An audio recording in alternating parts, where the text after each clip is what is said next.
Hello everybody. Well, as some of you know, I started making my own planners a few years ago. I'm really into creative planning and I used various other people's planners and I always fancied an Erin Condren. But to be honest, if you live in the UK, they are so expensive and I just didn't want to spend that much money, I suppose, if I'm honest.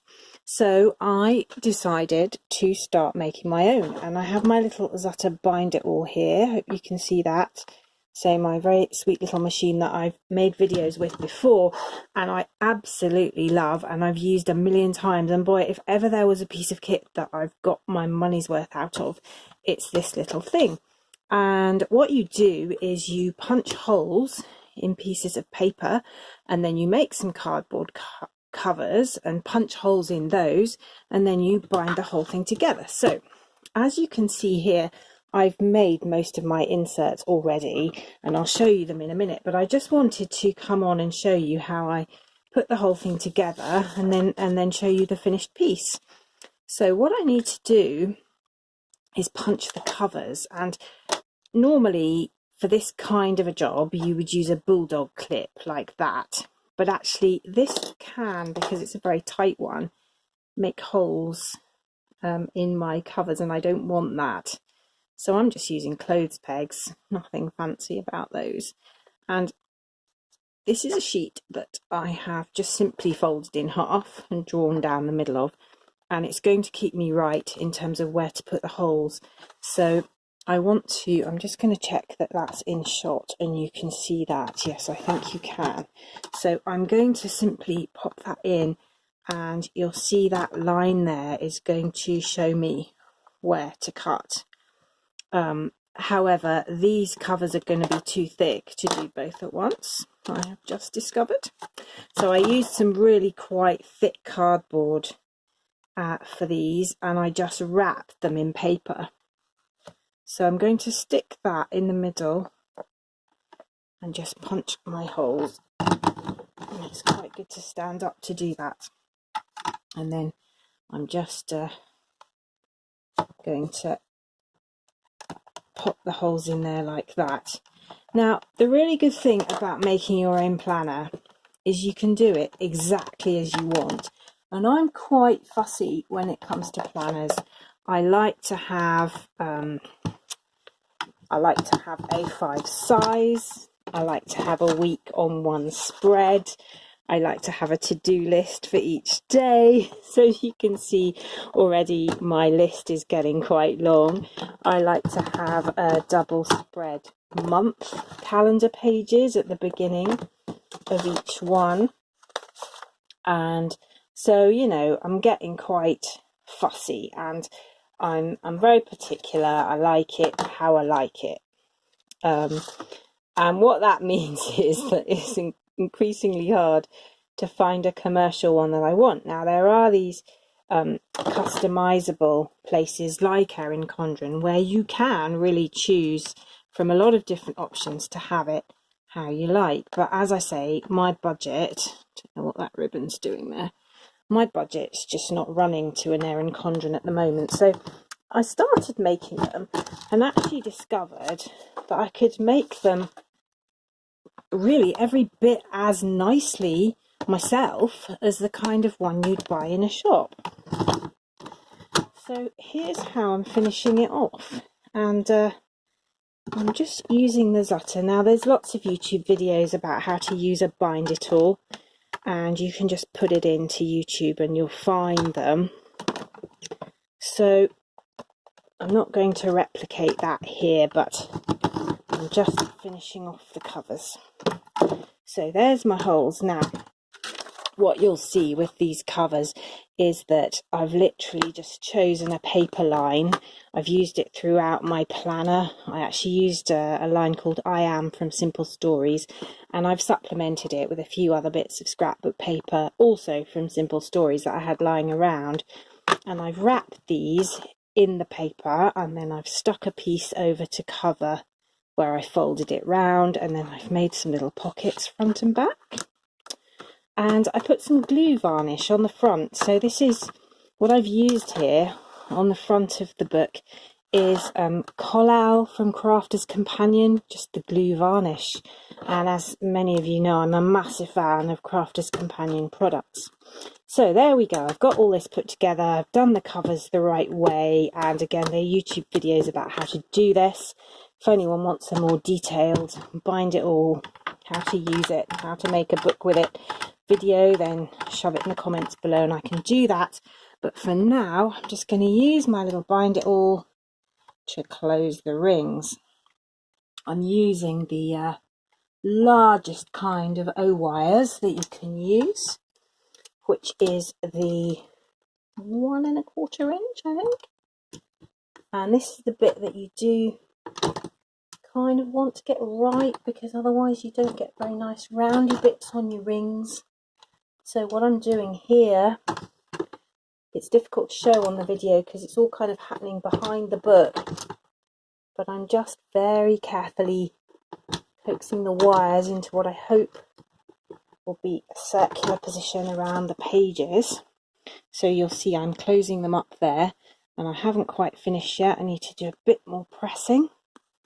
And this is, again, I could do a whole video on this. There's a real technique to getting these wires to go how you want them, and I've learned it over several years, probably the hard way, by making a few mess ups.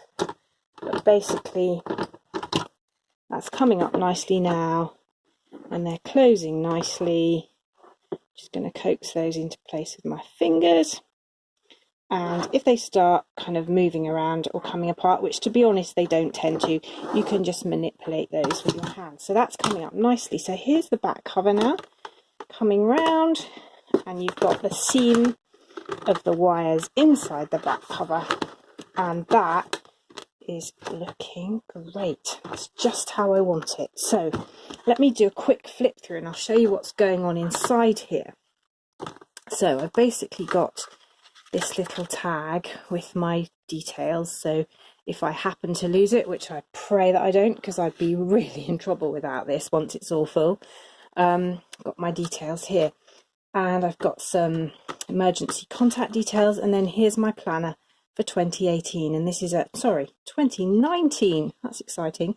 This is an overview of the year, and I'll fill that in. And then these sticky notes were just there when I was putting it together. So you'll see I've tabbed all the way down the months, and for each month I've got a theme going on. So this is some of that paper, and I start my month with my overview. And then I've got, so these are all things I just did myself on Word, actually. They're just Word tables, and I've created them to my own design, and depending on how many weeks are in the month. Now I'm in the UK, I like to start a week on a Monday, and I've left a wee, do you know, last year I didn't really put any notes in there, I just ended up decorating it, but you could put some goals for the month. Where the month ends before the end of the week, which is nearly every month, I've just merged the boxes in Word, and I can decorate that or put a quote in, depending. So here's January beginning, and I'll just go through and by hand I'll write the numbers of the days in. I could put stickers on, but it's quicker just to do them by hand, and obviously I've got 365 to do, and I find that works fine. So here's January, and it ends on a Thursday, so I just merged the rest of the boxes for the week, and I've got a nice place there to write notes or whatever. Then I've got some extra pages at the end of the month just for notes, and I'll probably edge those with washi, and that's thinner paper than the daily pages, so I'll probably write on those in biro because they'll bleed a bit worse than these. This is 120 GSM printer paper, and it's really thick, so you can pretty much put what you like on there, including mixed media if I wanted to. So here we have February, and this has got kind of Valentine's theme. Again, this is from Simple Stories, and a little extra card there that I'll stick in. And I've put some wee cards in that go with the theme at the beginning of each month, so I could stick a photo there or a quote or write something on it, and I just like having that extra facility. So February's the same. Here's the the month. I've merged those boxes. It starts on a Friday this coming year, and I've just got spare spaces to put pictures or notes or whatever. So there we go. Then we get to March. I've got a butterfly theme going on in March, and these little cards. So you get the idea right the way through April. So this is all that I Am range of papers from Simple Stories by, or is it Carpe Diem by Simple Stories, I think. So here's the month, and I must admit, got some washi tapes to match, which is lovely. And where I don't have washi tapes to match the particular month, I've just shoved some in from my stash. So here we go in June, just moving through the year, and I use some of the Bible journaling stuff from Simple Stories as well, because I like that. So there we go. So you see how it's going. This is just some tape I had in my stash, and it's beautifully foiled, but it goes with the papers I've used for July. So I'm really excited about decorating all this. So we go through the year, and I'll just add in the numbers, so I'll do that in a oneer, so the whole year's ready to go. And here is December, and then at the very end, that's the end of December 2019, and then this will be the beginning of the new year 2020. And so I've got a 2020 planner here, and I can just start filling that in as the year comes to the end. So that's my new diary planner for 2019. I hope you liked it. I'm really pleased with it. I don't know if you can see the effect of the glue varnish there, but it makes the paper much more resilient, and if I spilt a cup of coffee on there, I could just wipe it off. So thank you very much for watching. I hope you have a fabulous new year when it comes, and please like and subscribe, and I'll be posting lots more videos in 2019. Thanks for watching. Bye.